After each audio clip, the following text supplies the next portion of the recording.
क्या आपने कभी सोचा है कि रात के गहरे सन्नाटे में मंदिर की घंटी खुद ब खुद क्यों बज उठती है? क्यों अचानक वो पुराना बंद पड़ा मंदिर ऐसी आवाज देता है जैसे कोई भीतर जाग गया हो?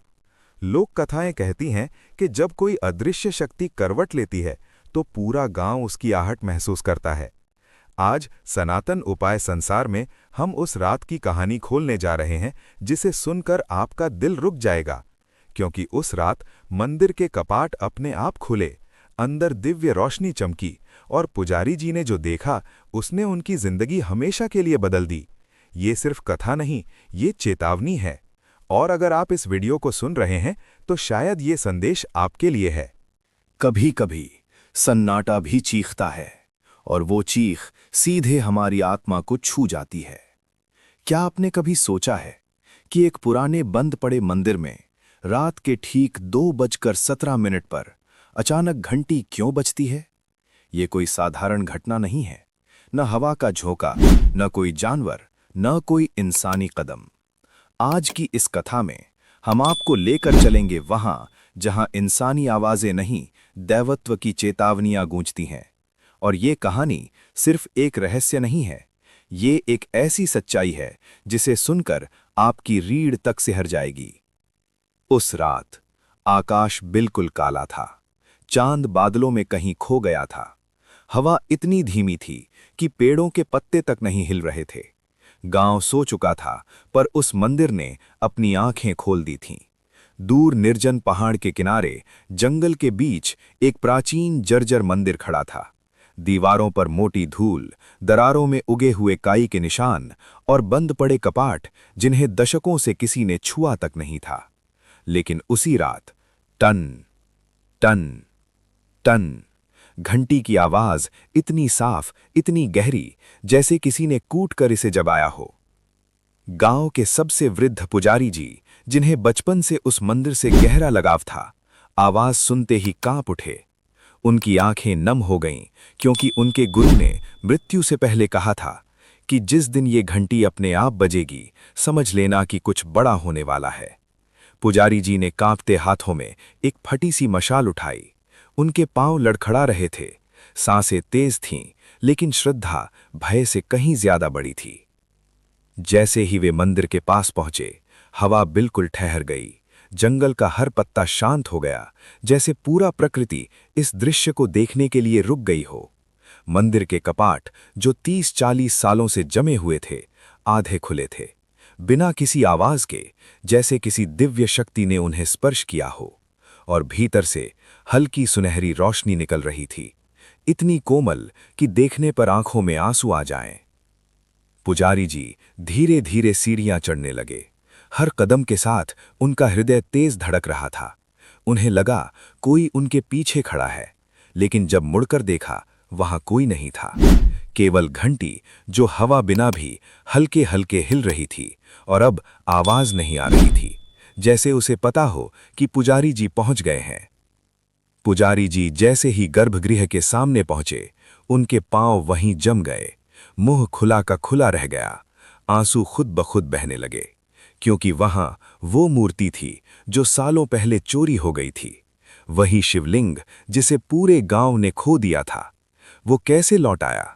किसने लाकर रखा? किसके आदेश पर? और शिवलिंग के नीचे मिट्टी में कुछ चमक रहा था। पुजारी जी नीचे झुके, हाथ कांप रहे थे। उन्होंने मिट्टी हटाई और उनके सामने था एक लाल रंग का त्रिशूल, जिस पर ताज़ा हल्दी लगी हुई थी। ये कौन कर सकता था? क्यों कर सकता था? इसी अमावस्या की रात ही क्यों? मंदिर की रोशनी तेज होने लगी। घंटी धीमे धीमे एक बार फिर हिलने लगी। पूरा गर्भगृह हल्का कांपने लगा। पुजारी जी डर से नहीं, सम्मान से कांप रहे थे। उन्होंने हाथ जोड़कर कहा, महादेव, ये क्या संकेत है? लेकिन अगले ही क्षण रोशनी इतनी तेज हुई कि पुजारी जी की आंखें बंद हो गईं, और जब उन्होंने आंखें खोलीं, उनकी आवाज हमेशा के लिए चली गई थी। न चिल्ला पाए, न बोल पाए, सिर्फ इशारों से बता पाए कि उन्होंने कुछ ऐसा देखा जो इंसान की आंखें देख ही नहीं सकतीं। गांव आज भी पूछता है, मूर्तियां अपने आप कैसे लौटीं? त्रिशूल पर हल्दी किसने चढ़ाई? और गर्भगृह में वो दिव्य झलक क्या थी जिससे पुजारी जी हमेशा के लिए मौन हो गए। पर असली रहस्य अभी शुरू हुआ है, क्योंकि उस रात मंदिर में सिर्फ घंटी नहीं बजी थी, कुछ और भी जागा था। वो क्या था, ये आप भाग 2 में जानेंगे। भाइयों बहनों, अगर आपको भी लगता है कि सनातन शक्ति आज भी जीवित है, तो कमेंट में लिखिए हर हर महादेव और सनातन उपाय संसार को सब्सक्राइब करें, क्योंकि ये रहस्य अभी खत्म नहीं हुआ, ये तो बस शुरुआत है। कभी कभी मौन भी बोलता है और उसका संदेश तूफानों से भी ज्यादा डरावना होता है। भाग 1 में आपने देखा, मंदिर के कपाट अपने आप खुले, घंटी हवा बिना हिली और पुजारी जी ने गर्भगृह में ऐसा कुछ देखा जिससे उनकी आवाज हमेशा के लिए चली गई। लेकिन आज भाग 2 में हम उस रहस्य के अंदर उतरेंगे जो पुजारी जी के मौन के पीछे छिपा है। ये केवल एक कथा नहीं, एक चेतावनी है। सुबह गांव के लोग पुजारी जी को बेहोश हालत में मंदिर की सीढ़ियों पर पाते हैं।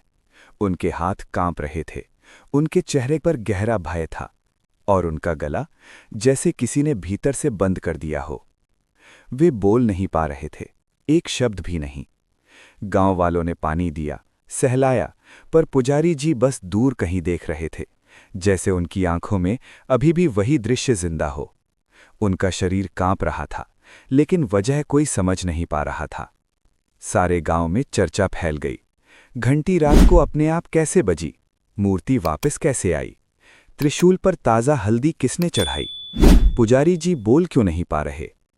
गांव के बूढ़े लोग फुसफुसा रहे थे, ये देवताओं का संकेत है, धर्म संकट में है, कुछ आने वाला है। युवा लोग डर से घर में बंद हो गए और बच्चे रात के बाद बाहर निकलना बंद कर चुके थे। पुजारी जी का इशारा, सबसे भावुक दृश्य। पुजारी जी को जब थोड़ी ताकत आई, उन्होंने हाथ के इशारे से संकेत दिया, एक कागज लाओ। कागज आया, कलम रखी गई। उन्होंने कांपते हाथ से कुछ लिखना शुरू किया, पर केवल 2 शब्द लिख पाए, वो जाग गया। गांव स्तब्ध। कौन जाग गया? कौन सोया था? क्या ये कोई शक्ति थी या कोई पवित्र रक्षक? लेकिन इसके पहले कि वे और लिख पाते, उनके हाथ जड़ हो गए, कलम गिर गई और वे अचानक जमीन पर ढह गए। अब कहानी आपको पुजारी जी की नजरों से सुनाई देता हूं, जैसे आप वहीं खड़े हों। सीन 1, गर्भगृह की रोशनी। जब वे अंदर गए, रोशनी तेज हो रही थी, इतनी कि आंखें जलने लगी, लेकिन वे हटे नहीं। सीन 2, शिवलिंग का बदलता रूप। शिवलिंग पर हल्की धड़कन की तरंगें उठ रही थीं, जैसे वो केवल पत्थर नहीं, जीवंत हो। सीन 3, किसी की परछाई। रोशनी के बीच एक लंबी परछाई उभरी, पहले धुंधली, फिर स्पष्ट, फिर और स्पष्ट। पुजारी जी ने देखा वो किसी इंसान की परछाई नहीं थी, न किसी आत्मा की, वो किसी अग्नि आभा से बनी आकृति थी, जिसके कंधे पर त्रिशूल, आंखों में अग्नि और शरीर में दिव्यता थी। पुजारी जी को लगा शायद ये स्वप्न है, लेकिन दिल मान नहीं रहा था। आकृति धीरे धीरे आगे बढ़ी, उसके कदमों की आवाज नहीं थी, लेकिन जमीन हल्की कांप रही थी। पुजारी जी के माथे से पसीना टपकने लगा, लेकिन वे वहीं खड़े थे, जैसे किसी शक्ति ने रोक रखा हो। अचानक आकृति ने हाथ उठाया और गर्भगृह की घंटी अपने आप जोर से बजी, टननननननन। ये आवाज पूरे मंदिर में फैल गई, इतनी गहरी कि पुजारी जी का हृदय हिल गया। और तभी आकृति ने गहरी, अत्यंत गहरी आवाज में कहा, समय आ गया है, धर्म फिर से जागेगा। इन शब्दों के बाद तेज रोशनी फैली, इतनी कि पुजारी जी अपनी आंखें बंद कर बैठे, और वही पल था जब उनकी आवाज चली गई। अगले कुछ दिनों में अजीब घटनाएं शुरू हो गईं। मंदिर के पास अपने आप दीपक जल उठते, रुद्राक्ष अपने आप हिलने लगता। पास की नदी का पानी एक रात अचानक दूधिया हो गया, और गांव के कुछ लोगों ने रात को किसी के पैरों की आवाज सुनी, लेकिन कोई दिखाई नहीं देता था। गांव का माहौल भारी हो गया था, हवा में डर, जिज्ञासा और अनजाना तनाव था। सब पुजारी जी के पास आते, पर वे बोल नहीं पाते, सिर्फ रोते और भगवान की मूर्ति की तरफ इशारा करते रहते। एक दिन पुजारी जी ने मिट्टी में उंगली से लिखा, ये अंत नहीं, ये आरंभ है। गांव वाले समझ नहीं पाए, किस चीज का आरंभ? पुजारी जी ने फिर इशारा किया, कपाट बंद न करना, हर रात दीपक जलाना और मंदिर के आसपास अकेले न रहना। उनकी आंखों में डर नहीं था, एक अजीब सा विश्वास था, जैसे वे जानते हों कि कुछ दिव्य होने वाला है। भाग 2 के अंत में सबसे खतरनाक चीज होती है। रात को मंदिर की घंटी अपने आप नहीं बजती, बल्कि मंदिर के बाहर किसी के कदमों की आवाज आती है, धीमे धीमे, पत्थरों पर चलने जैसी। और ये आवाज हर रात नजदीक आती जा रही थी, पहले जंगल तक, फिर नदी तक, फिर पहाड़ी तक, और अब गांव की पहली झोपड़ी तक पहुंच चुकी थी। कौन है, क्या है, क्यों आ रहा है? इसका जवाब भाग 3 में। अगर आपको लगता है कि देवता आज भी अपने भक्तों को संकेत देते हैं, तो कमेंट में लिखिए हर हर महादेव, और सनातन उपाय संसार को सब्सक्राइब करें, क्योंकि अगली भाग में रहस्य अपनी चरम सीमा पर होगा। कभी कभी शब्द मिट जाते हैं, कागज जल जाते हैं, पर भविष्यवाणियां अपनी राह तलाश ही लेती हैं। पिछले भाग में आपने देखा, रात के अंधेरों में कुछ चल रहा है, कुछ कदम जो रोज नजदीक आ रहे हैं। पुजारी जी बोल नहीं पा रहे और मंदिर का वातावरण बदल चुका है। लेकिन आज हम उस रहस्य की जड़ तक पहुंचेंगे जो सदियों पहले लिखा गया था, एक आधी जली पोथी में। शुरुआत पुजारी जी का संकेत एक नई चीज की तरफ। एक दिन गांव के सरपंच और 2 बुजुर्ग पुजारी जी से मिलने आए। पुजारी जी ने मिट्टी पर कमते हाथों से 2 शब्द लिखे, पोथी ढूंढो। गांव वाले चौंक गए, कौन सी पोथी, कहाँ छिपी हुई है? पुजारी जी ने फिर इशारा किया, मंदिर की पिछली कच्ची दीवार की तरफ। किसी ने सोचा नहीं था कि उस दीवार के पीछे एक पुरानी धूल जमा हुई लकड़ी की पेटी दबी होगी। जब पेटी खोली गई, एक तीखी सुगंध निकली, जैसे सदियों से अंदर किसी दिव्य शक्ति की उपस्थिति रही हो। और उसमें रखी थी एक प्राचीन पोथी, जिसके पन्ने आधे जले हुए थे। पोथी के पहले पन्ने पर लाल मिट्टी से लिखा था, जब मंदिर की घंटी हवा बिना बजे, जान लेना काल की चाल शुरू हो गई है। पूरा गांव सन। रात में सुनी गई आवाजें अब सिर्फ आवाजें नहीं थीं, एक संकेत थीं। गांव में एक बूढ़े ज्ञानी थे, नाम आचार्य वेदांत। गांव वाले उन्हें वेद बाबा कहते थे। उन्हें बुलाया गया। उन्होंने पोथी को हाथ में लिया, पन्ने पलटे, उनकी आंखें फैलती जा रही थीं। वे बोले, ये कोई साधारण पोथी नहीं, ये कालनाड़ी ग्रंथ है, जिसे ऋषि वाक्य प्रभा ने लिखा था, जो भविष्य देख सकते थे। गांव वाले कांप गए। आचार्य वेदांत ने आगे पढ़ना शुरू किया। पन्ने पर लिखा था, जब अमावस्या की रात गर्भगृह से प्रकाश निकले और शिवलिंग जीवित प्रतीत हो, तब जान लेना कि एक अदृश्य अधर्म अपने चरम पर पहुंच चुका है। गांव की महिलाओं ने अपने चेहरे ढक लिए, पुरुष एक दूसरे को देखने लगे, बच्चे रोने लगे, क्योंकि भाग 1 और भाग 2 में ठीक यही हुआ था। आचार्य वेदांत जब तीसरे पन्ने पर पहुंचे, उनके हाथ कांपने लगे। उस पन्ने पर लिखा था, जहां नंदगिरी पर्वत की छाया पड़े, जहां पूर्व दिशा में सरस्वती नदी का प्रवाह हो, जहां प्राचीन शिव मंदिर हो। गांव वालों ने एक दूसरे को देखा। ये उसी गांव का वर्णन था, आपके इस गांव का। आचार्य की आवाज भर आ गई, ये भविष्यवाणी हमारे ही लिए लिखी गई है। गांव में पिन ड्रॉप साइलेंस। पोथी का आखिरी हिस्सा आधा जला था, लेकिन जो बचा हुआ था इतना डरावना कि हवा तक थम गई। आचार्य ने धीरे धीरे पढ़ा, जब रात को कदमों की आहट मंदिर से गांव तक आए। गांव वाले दंग, क्योंकि पिछले भाग में यही हुआ था। आचार्य ने आगे पढ़ने की कोशिश की, लेकिन पन्ना यहां जला हुआ था। वे उसे आग के ऊपर हल्के हल्के घुमाने लगे ताकि अक्षर उभर आए। थोड़ी देर बाद कुछ शब्द दिखाई देने लगे, और वो जिसे जगाना नहीं था वो जाग उठे। यही शब्द पुजारी जी ने मिट्टी में लिखे थे। वो जाग गया। उस दिन से गांव में कई घटनाएं होने लगी। रात को घरों की छतों पर कदमों की आवाज, मंदिर के बाहर खुद ब खुद राख के गोले बनना, पेड़ों की पत्तियां रात को सर्द हवा के बिना हिलना, कुछ लोगों को सपने में वही आकृति दिखना, और मंदिर की ओर से आती धीमी फुसफुसाहटें। लोगों ने अपने दरवाजों पर गंगाजल छिड़कना शुरू किया, बच्चे बिना माँ बाप के एक कमरे से बाहर नहीं जाते थे। गांव पर एक अदृश्य बोझ पड़ गया था। पोथी के अनुसार समाधान, कलयुग का उपाय। पोथी के नीचे कोने में एक छोटा मंत्र लिखा था, जैसे किसी ने जल्दी में उसे जोड़ा हो। आचार्य ने पढ़ा, अधर्म का प्रकोप सिर्फ वही रोक सकता है जो निरहंकार भाव से रात के पहले पहर प्रथम दीपक जलाए। गांव वाले बोले, कौन करेगा ये, कौन जाएगा मंदिर?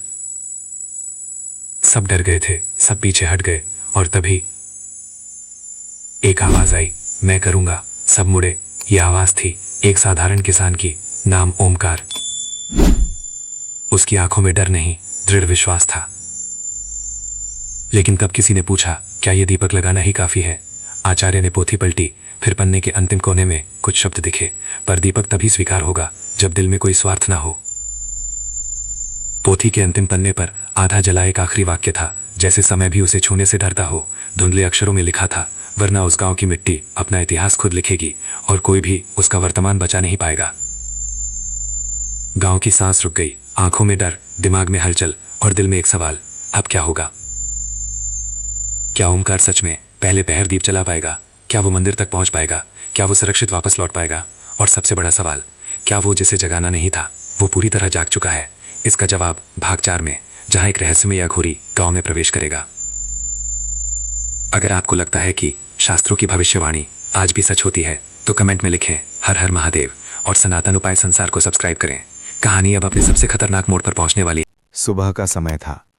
उसने सोचा था कि आज उसकी आदतें पूरी तरह बदल जाएंगी, लेकिन हकीकत इसके बिल्कुल उलट थी। रात को जो संकल्प उसने लिया था, जिस आत्मविश्वास के साथ वो बोला था कि कल से नई शुरुआत, सुबह उठते ही उसका पहला इम्तिहान सामने खड़ा था। अंदर एक आवाज कह रही थी, आज रहने दे, कल से शुरू कर लेना। और यही वो आवाज थी जो उसे हर बार पीछे खींच लेती थी। वो बैठा चुप सोचता रहा, क्या वो कभी बदल पाएगा? क्या वो कभी अपनी आदतों पर जीत पाएगा? लेकिन कुछ अलग था। आज उसकी आंखों में एक थकान नहीं, एक सवाल था, मेरी जिंदगी आखिर कहाँ जा रही है?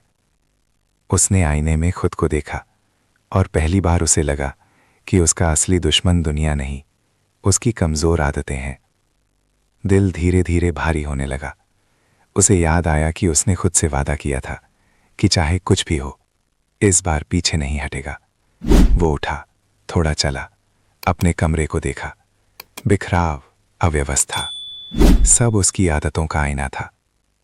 उसने पहली बार यह महसूस किया कि जो काम वो कल पर टालता रहा, वही उसकी जिंदगी को रोकते रहे। धीरे धीरे उसने छोटे छोटे कदम उठाने शुरू किए। कमरा साफ किया, कपड़े व्यवस्थित किए, पुरानी चीजें हटाईं और हर चीज के साथ उसके भीतर का बोझ भी हटने लगा। पर असली झटका तब लगा जब उसने अपने फोन के नोट्स खोले, जहां पिछले 1 साल में उसने 27 बार लिखा था, कल से नई आदतें शुरू। 27 बार। लेकिन किसी बार भी वो टिक नहीं पाया। वो बैठ गया, आंखें नम हो गईं और वो पहली बार रो पड़ा, क्योंकि उसे महसूस हुआ कि वो दूसरों से नहीं, खुद से हारता रहा है। लेकिन रोने के बाद एक अजीब सी शांति उसके भीतर उतरी, मानो ये रोना पुरानी आदतों का अंतिम संस्कार हो। उसने गहरी सांस ली और दिल से बोला, अब की बार आदत मैं नहीं बदलूंगा, आदतें खुद बदलेंगी, क्योंकि मैं उन्हें कभी मौका नहीं दूंगा। ये उसके जीवन का सबसे बड़ा मोड़ था, क्योंकि जो आदमी अपनी अंदर की लड़ाई में जीत जाता है, उसके लिए दुनिया की कोई लड़ाई कठिन नहीं रहती।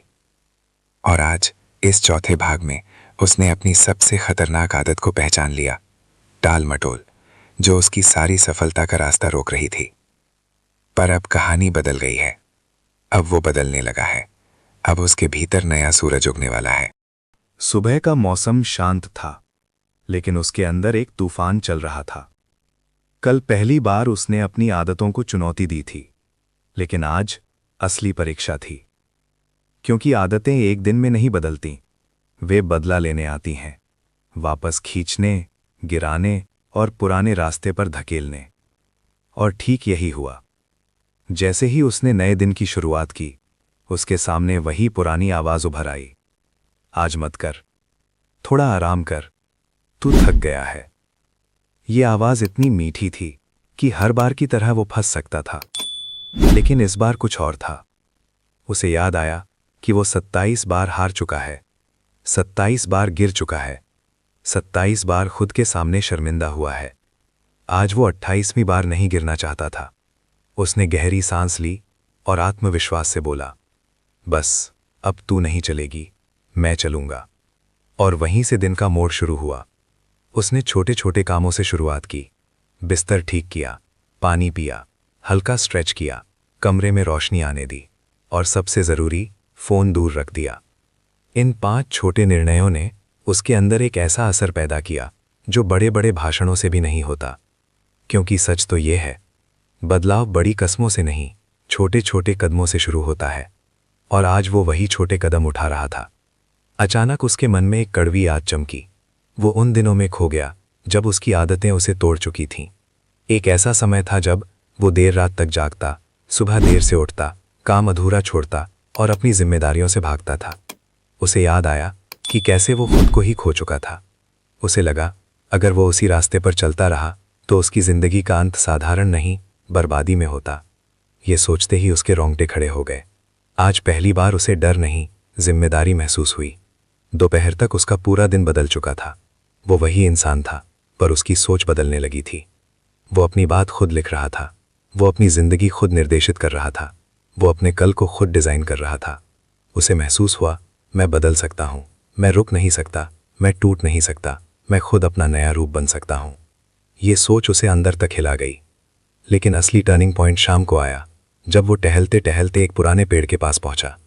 वर्षों से खड़ा वही पेड़, तूफानों, बारिशों, धूप, सर्दी सब झेलता आया था। वो पेड़ देखकर उसे अचानक समझ आया, पेड़ कभी शिकायत नहीं करते, वे बस खड़े रहते हैं, हर मौसम का सामना करके। उसकी आंखें भर आईं, क्योंकि उसे लगा कि